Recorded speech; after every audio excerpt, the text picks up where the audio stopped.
everyone, welcome to Ilyana, a story treasure. Today we have a surprise, which is a poem that I wrote myself. Nature, our best teacher. Oh, Mother Nature, you are a knowledge treasure. Every lesson we learn from you fills our life with pleasure. The exotic blue oceans and the deep blue seas teach us endurance and strength despite our griefs.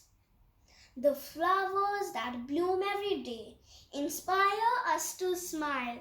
The multicolored rainbow educate us to be versatile.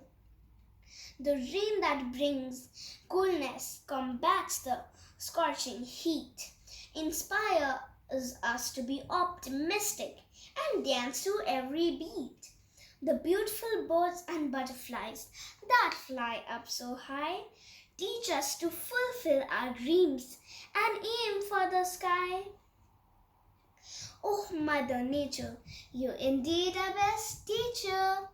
Thank you everyone. Hope you enjoyed and liked my poem.